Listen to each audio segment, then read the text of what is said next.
Guys जैसा कि आप सभी जानते हैं, दिल्ली में यमुना क्लीनिंग का काम काफी जोरों शोरों से किया जा रहा है। मिशन यमुना क्लीनअप 2025 तक में यमुना का 50% से ज्यादा कचरा साफ कर दिया जाएगा। उसके बाद जो बचा हुआ 50% वर्क होगा, उसके अंदर हम लोग पानी को साफ करने का काम करेंगे। इसके साथ साथ यमुना रिवर फ्रंट बनाने की प्लानिंग भी है और इसका भी अब काम स्टार्ट हो चुका है। आज के इस वीडियो में हम लोग जानेंगे कि एक्चुअल में ग्राउंड पर यमुना रिवर फ्रंट का काम कहां पर स्टार्ट हुआ है। यमुना रिवर फ्रंट पर काम स्टार्ट करने से पहले क्या वहां की यमुना साफ हो चुकी है, क्या वहां अब कचरा नहीं है, दिल्ली के कौन कौन से इलाके में यमुना रिवर फ्रंट को बनाया जाएगा, क्या पूरे 22 किलोमीटर के रीजन में यमुना फ्रंट को बनाया जाएगा या फिर कुछ स्पेशल स्थान पर यमुना रिवर फ्रंट को बनाया जाएगा, दिल्ली के कौन से इलाके में यमुना रिवर फ्रंट का काम स्टार्ट हो चुका है और वहाँ पर क्या क्या किया जा रहा है, यमुना रिवर फ्रंट के अंतर्गत क्या क्या हमें देखने को मिलेगा, इन सारी चीजों पर हम लोग बात करने वाले हैं। यमुना का क्लीनिंग कैसा चल रहा है, इस पर भी बात करने वाले हैं। तो वीडियो काफी मजेदार होने वाला है, इसलिए वीडियो में लास्ट तक बने रहिए। और आइए लेट न करते हुए स्टार्ट करते हैं आज का ये वीडियो। नमस्कार and welcome to India project. मैं हूं विकास।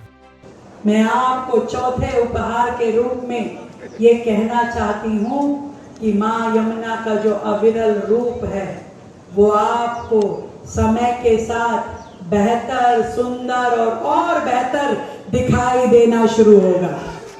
पूरे यमुना पार में पानी की लाइन, सीवर की लाइन तरीके से हो। जहां जहां पानी की पाइपलाइन नहीं है वहां पे पानी की पाइपलाइन बिछाई जाए। जहां जहां पार्किंग की दिक्कत है वहां नहीं, मल्टीपल पार्किंग बनाई जाए। जहां शौचालय नहीं है वहां शौचालय बनाए जाएंगे।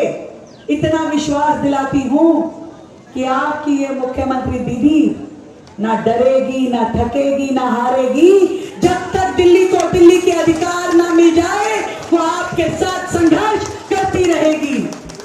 गाइस गुजरात में बहने वाली जो साबरमती नदी है, साबरमती को प्राइम मिनिस्टर मोदी के कार्यकाल में उसको रिवर फ्रंट में चेंज किया गया और अब साबरमती के तर्ज पर ही दिल्ली में भी यमुना रिवर फ्रंट को बनाया जा रहा है। रिपोर्ट के अकॉर्डिंग यमुना रिवर फ्रंट को 25 हेक्टेयर के भूमि में विकसित किया जाएगा। यह रिंग रोड साइड पर मिलेनियम बस डिपो वाले स्थान पर बनेगा। यहाँ पर गाइस आपको बता दें कि दिल्ली सरकार ने ITO के हाथी घाट और सराय काले खां के बीच पड़ने वाले इस स्थान को लगभग तय कर लिया है। साथ ही इस प्रस्ताव के बारे में केंद्र को भी अवगत करा दिया है। सूत्रों की माने तो जून 2026 तक यमुना को तैयार करने का टारगेट रखा गया है। Yamuna river front millennium bus depot के पास, उसके आसपास जो भी इलाके हैं उनमें विकसित किया जाएगा। यहाँ पर वाया रिंग रोड के अलावा दूसरे सार्वजनिक परिवहन साधनों से पहुंचना काफी ज्यादा आसान हो जाएगा। रिवर फ्रंट पर सांस्कृतिक आयोजनों के लिए अलग से जगह बनाई जाएगी। लोगों के बैठने के लिए सीढ़ीनुमा जगह अर्थात स्टेप सीटिंग, इन चीजों को यहाँ पर बनाया जाएगा। फव्वारे, बगीचे, पार्क और मूर्तियों के अलावा बस कैफे जैसी व्यवस्था भी यहाँ पर अवेलेबल करवाई जाएगी।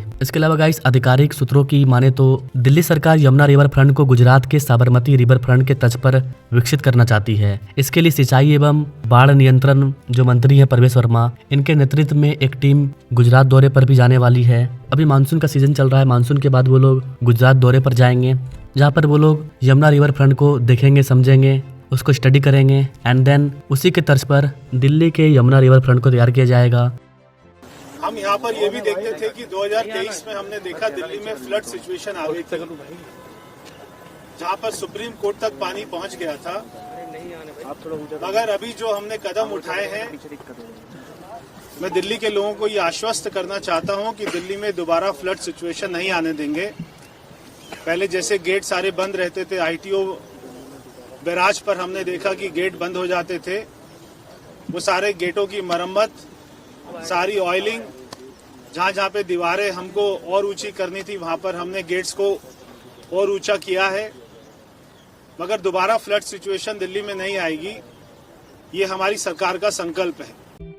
दिल्ली सरकार ने यमुना किनारे पर पहले से बने पार्क में अब फूड कोर्ट खोलने का फैसला किया है। इसके तहत असीतापुर पार्क में food court, container cafe, tent cafe, इन चीजों को खोला जाएगा। इसी तरह यमुना वाटिका में बस कैफे, कालिंदी अविरल विस्तार में जैविक हाट, सिकारा कन्वेंशन सेंटर भी खोला जाएगा। मतलब दिल्ली में यमुना नदी जिन जिन इलाकों से गुजरती है उन स्थानों का जो भी महत्व है उसको ध्यान में रखते हुए वहाँ पर रिवर फ्रंट को बनाया जाएगा और सारे रिवर फ्रंट को आपस में जोड़ा जाएगा। बताया जा रहा है कि यमुना रिवर फ्रंट के अलावा सरकार ने यमुना तटबंध में ग्रीन मोबिलिटी कॉरिडोर अर्थात एक ग्रीन कॉरिडोर को बनाने का प्लानिंग कर रही है, यानी कि यहाँ पर साइकिल लिंक प्रोजेक्ट को तैयार किया जाएगा। इसके तहत यमुना तटबंध पर टोटल 51 किलोमीटर का साइकिल ट्रैक बनाया जाएगा। जी हाँ गाइज, 51 किलोमीटर का साइकिल ट्रैक। 4 दिन में भी आप घूम नहीं पाएंगे 51 किलोमीटर का साइकिल ट्रैक। पूर्वी तट पर टोटल 30 किलोमीटर का ट्रैक बनाया जाएगा, जबकि दूसरे तट पर 21 किलोमीटर का ट्रैक बनाया जाएगा। किसी भी नदी का 2 तट होता है तो दोनों साइड पर साइकिल ट्रैक को बनाया जाएगा।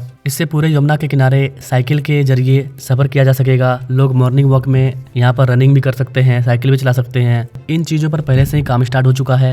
यमुना के मट्टी को निकाला जा रहा है, यमुना को साफ किया जा रहा है और मट्टी निकालने के बाद जमीनों को लेवल भी किया जा रहा है ताकि वहाँ पर ट्रैक को बनाया जा सके। तो ये चीज हुआ कि यमुना रिवर फ्रंट में जो बेसिक चीज होगी वो क्या क्या होगी उसके बारे में मैंने आपको बताया। अब बात करते हैं कि यमुना रिवर फ्रंट का काम कहाँ पर शुरू हो चुका है और क्या किया जा रहा है। तो गाइस आपको बता दें कि दिल्ली का जो नजफगढ़ ड्रेन है, जिसे साहिबी नदी के नाम से भी जाना जाता है, ये नदी अब सिर्फ नाला नहीं है बल्कि शहरवासियों के लिए एक शानदार रंग बिरंगी रिक्रिएशनल हब बनने जा रहा है। सिंचाई और बाढ़ नियंत्रण विभाग INFC ने द्वारका के पास विपिन गार्डन सेक्शन में 9.5 करोड़ रुपए की लागत से नजफगढ़ रिवर फ्रंट प्रोजेक्ट को शुरू किया है। इस वाले प्रोजेक्ट का मकसद इस इलाके को हरा भरा, मनोरंजक और सामुदायिक केंद्र के रूप में बदलना है। दिल्ली को हम जितना हरा भरा बनाएंगे, दिल्ली से पोल्यूशन उतना ही कम होगा। यमुना को ऑलरेडी हमने पोल्यूटेड कर दिया है। अब अगर हम लोग यमुना के आसपास बड़े बड़े पार्क वगैरह को बिल्डअप करते हैं तो लोगों को राहत मिलेगी, लोगों को ये ऑक्सीजन देने का काम करेगा। इस प्रोजेक्ट का मेन मकसद इस इलाके को हरा भरा करना है। विभाग ने विपिन गार्डन के पास 50 एकड़ जमीन में से 21 एकड़ को अटल पार्क के लिए चुना है। यह पार्क न सिर्फ आंखों को सुकून देगा बल्कि बच्चों, युवाओं और बुजुर्गों के लिए एक मनोरंजन का खजाना भी बनेगा। यहाँ पर आपको ऑक्सीजन ही ऑक्सीजन मिलेगा और बाकी की जो बची हुई जमीन है वहाँ पर बच्चों के लिए खेल के मैदान और अन्य गतिविधियों की योजना बनाई जा रही है। यहाँ पर गाइस आपको बता दें कि यमुना का जो क्लीनिंग किया जा रहा है वो अलग है। यमुना के पानी की क्वालिटी को साफ किया जा रहा है, यमुना से कचरा को निकाला जा रहा है। उसके साथ साथ साइड में रिवर फ्रंट को भी तैयार किया जा रहा है। दिल्ली में बीजेपी गवर्नमेंट को करीब 27 साल बाद चांस मिला है और गवर्नमेंट नहीं चाहती है कि 5 साल बाद लोग उनको भी धक्का मार के निकाले। जिस तरह से केजरीवाल को 1 सीट तक नहीं मिला, वो खुद भी अपने पद से हार चुके थे।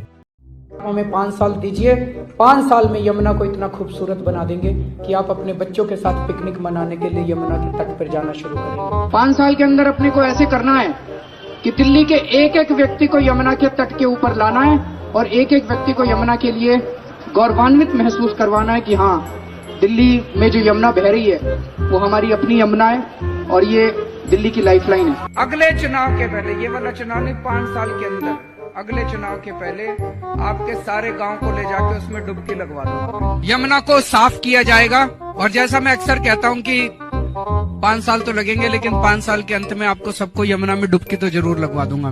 मैंने आपको एक प्रॉमिस किया हुआ है कि अगले चुनाव के पहले आपके साथ यमुना में डुबकी लगाऊंगा, वो कर दूंगा पूरा। हाँ, अगले 2025 का जो चुनाव है।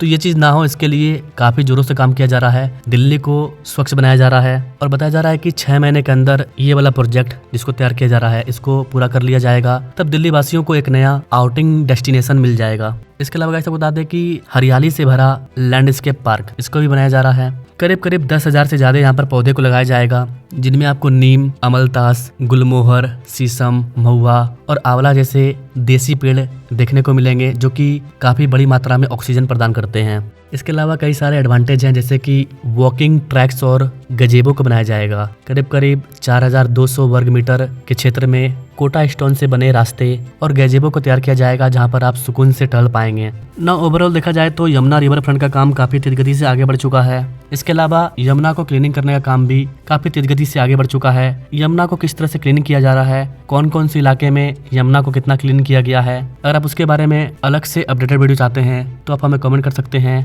बाकी आप यमुना रिवर फ्रंट के बारे में क्या कहना चाहेंगे, comment now. And now thanks for watching. मिलेंगे अपने लोग अगले वीडियो में, तब तक के लिए जय हिंद।